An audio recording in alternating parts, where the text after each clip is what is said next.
Welcome back to Sports Talk ATL. I am Chase Earl, joined by Jake Gordon and Alex Lord.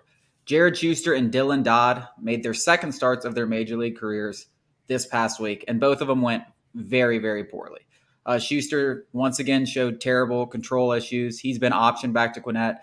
Dylan Dodd, I like the way he attacked batters, man. You know, he attacked a really good Padres lineup, not scared at all, which I think is a good sign from a young pitcher. But I think the stuff still needs some work. I mean, listen, he's pretty much a two-pitch pitcher, which we saw with Ian Anderson. It's very hard to succeed over a long period of time. He doesn't yet trust that changeup. I think when he starts trusting that changeup, he'll be a major league pitcher. But I still think he needs some seasoning in Gwinnett. I mean, we're talking about a guy who I know he had a great spring training. I know he had a great first start, but he had 6.2 innings in Gwinnett coming into the season. So he still needs some seasoning. Kyle Wright's back. And I think that's probably the last we're going to see of Dodd and Schuster for a little bit. Possibly, yeah, unless another injury arises, which God hope it doesn't, because we've had so many, and we'll get to Ian Anderson's injury later. But yeah, it's unfortunate. You know, you talk about Dodd attacking the lineup. Well, they attack back, and that happens sometimes. You know, Sandy Alcantara just gave up 9 earned runs to the Phillies yesterday. It happens to the best of pitchers, but he's a young guy. I wouldn't say they necessarily need it right now. It's April. Kyle Wright is coming back. And, you know, there were some encouraging things. He balled out in his first start against St. Louis. That's something he's never going to forget. He got a little confidence for that. That's good. But you got to in his hometown too, like played for Southeast Missouri. So it was a good moment. And you know, you got to take your lumps sometimes. It happens. I feel like he's probably not hanging his head right now. You know, that was a team that was in the NLCS last year. That was a good team. They're even better now. They're even better exactly. now. Yeah, exactly. So I don't think there's any reason to ring the alarm bell for that. But Jared Schuster, I made the joke a little bit in jest on Twitter saying, is he just our next Julio Teheran? He just goes out there and just gives up 8 runs in the first inning and then shuts him out for the next 4. I don't know. Maybe he is going to be that guy. He's not a first inning fan from what I've seen so far. He ran into trouble twice, and I don't think you should just keep rolling him out there. Not because of the losses, because it's April, like I said, but you know, at a certain point, you can't just leave the kid out there at the Wolves. You can figure something else out. Kyle Wright is back. I'm very excited about that. I'm going to keep my expectations a little bit low, but I'm with you. Unless something drastic happens, I don't think we'll see Dodd or Schuster at least for another couple months unless an injury happens. Yeah, time.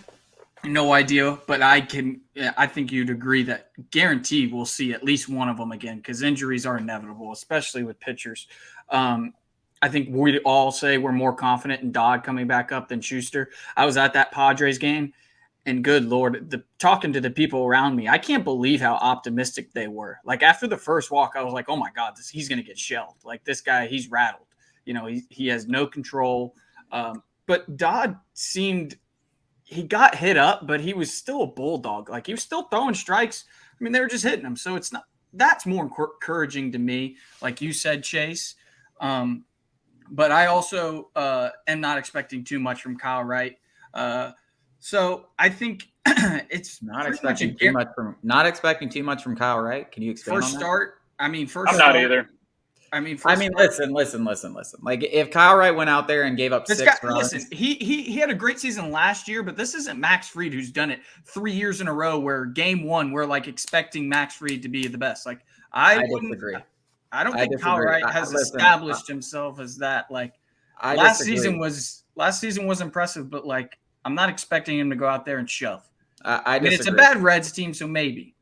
I disagree. I think Kyle Wright has superstar potential. Maybe not Spencer Strider potential, but Max Fried potential. I mean, he has a 5-pitch mix, and he has elite stuff. And listen, Kyle Wright, the only thing that was holding him back was confidence and walks. Listen, Jared Schuster, when you watch him pitch, like that guy's never going to be a top of the rotation. He's going to be a 4 or 5 if he ever is really a future rotation piece. Kyle Wright could be a number 1 or a number 2. And the only thing that was holding him back was control, throwing strikes, and figuring out how to pitch in the big leagues. He figured that out last year. And I think what showed it more than anything was game 2 of the NLDS. What he did in a must-win game situation, like that sealed the deal for me. And I know it's only 1 year, and I'm not saying his first start's going to go out there and be magnificent. Like that's stupid. But as far as what I expect from him this season and moving on, I'm expecting him to be the same guy because what he did against that Phillies lineup, who crushed everybody in the playoffs, shut him out over 6 innings, dominated him, outpitched Zach Wheeler. Like, there's not a lot of guys that can do that. You don't do that with average stuff or stuff like that. He has elite stuff. Okay, let me clarify. I didn't mean it in big picture this season. I mean tonight. Yeah, I meant tonight. That's what I was talking about. Yeah. But what I'm saying is, I don't really like it. It wouldn't surprise me if he struggled a little bit, but it wouldn't surprise me if Max Fried struggled in his first start or Spencer Strider. It also wouldn't surprise me if he threw 7 shutout innings. It just wouldn't. Like, the guy has elite stuff, and he's playing the Reds. Not a great lineup. So I don't like. I obviously can't put him in the Max Fried territory or Spencer Strider, who I think is going to win the NL Cy Young. But I mean, the guy's stuff has been good. There was a reason he was a number 5 overall pick. It's been good for his entire career, and he figured it out last year. So the only to push back against myself, honestly, yeah. I mean, he was dealing with shoulder stuff, and he went out there and won 20+ games. So, who knows? He could be even better if he feels fully healthy, which is wild. Yeah. But I'm not saying I think Kyle Wright's going to have a bad outing. My whole thing was my expectations are not very high. Yeah. I mean, he's still working his way out. I understand all that.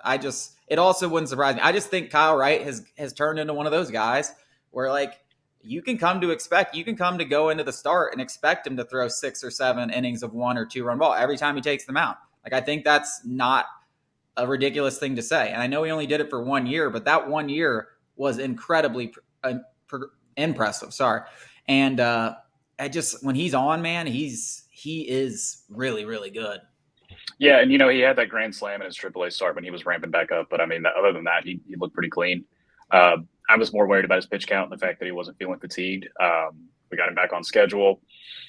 Cincinnati's at home too. That's another big thing. Cincinnati at home, I feel like that's a good place to get him back into the action. And hopefully, like I said, no more hiccups. We got him for the rest of the year. Yeah. And just going back to the Shuster thing, I think you see a lot of Kyle Wright's issues in what Jared Shuster is going through right now. Just a guy who's I think he really wants to be almost better than he is. Like, when you get in those situations with runners on first and second and you don't have elite stuff, you have to stop chasing strikeouts. You have to stop chasing trying to hold them to a shutout innings. You created a mess, limit the damage, 1 run, 2 run. You're not the guy who's expected to shut out the team. When you toe the rubber, the Braves are going to know we need 4, 5, 6 to win this game. And that's going to be the way as his entire career, because he throws in the low 90s. Like, his stuff is not top of the line. Like, I just think you have to learn to accept your role and what you're going to be at this level if you're ever going to figure it out and be a part of a rotation. Because if you go out there and think you're going to shut out a team every year or every game, especially when you don't have elite stuff, it's going to be hard for you to succeed. If you try to pitch around guys and strike everybody out, it's going to be very hard, because Kyle Wright has much better stuff, and he did that stuff, and he found out it took him, 3 years to figure it out. So I think you're seeing those growing pains, and that's very natural for young pitchers. Yeah, it's all about mentality for pitchers. Spencer Strider, this is a random point, but I just want to make it. When they're asking the Braves players who they want to spend a year on a deserted island with, and Spencer Strider said Kyle Wright, because he'll just get so mad and he'll figure it out. I think that's a testament to him breaking out last season, that mentally he's there. He's ready to be a part of the rotation for the long haul. So just like you said, Shuster isn't there up here, but that's not to say he can't. Yeah, and Shuster needs to also realize you have probably, when healthy, the best lineup in baseball behind you. You don't have to be Superman. And every guy that comes into the league, they don't come in with a mentality where, like, I'll make for a really good fifth starter. I don't think anybody thinks like that. And if you do think like that, you're probably not going to make it very long. He wants to go out there and be great. He wants to go out there and be elite. But sometimes it's okay, and I think we talk about guys figuring it out. I think once you're up there for a while, you say, hey, you know what? I can make a great career just being a guy on a great team. Plenty of guys have done it. And you can trust that lineup behind you. You say, okay, you know what? I got a guy on third, but if we trade this out here, it's only 1 run. My guys can go get it back. But that's just something you got to figure out. These guys, these first round picks, especially, they're used to being elite for their entire lives. They're used to being the guy. They're used to being the best player on their team. And that's fine. And I still think Shuster can be a great pitcher, but he's got to learn to trust the guys behind him. Yeah. And if he doesn't, it will be a short career.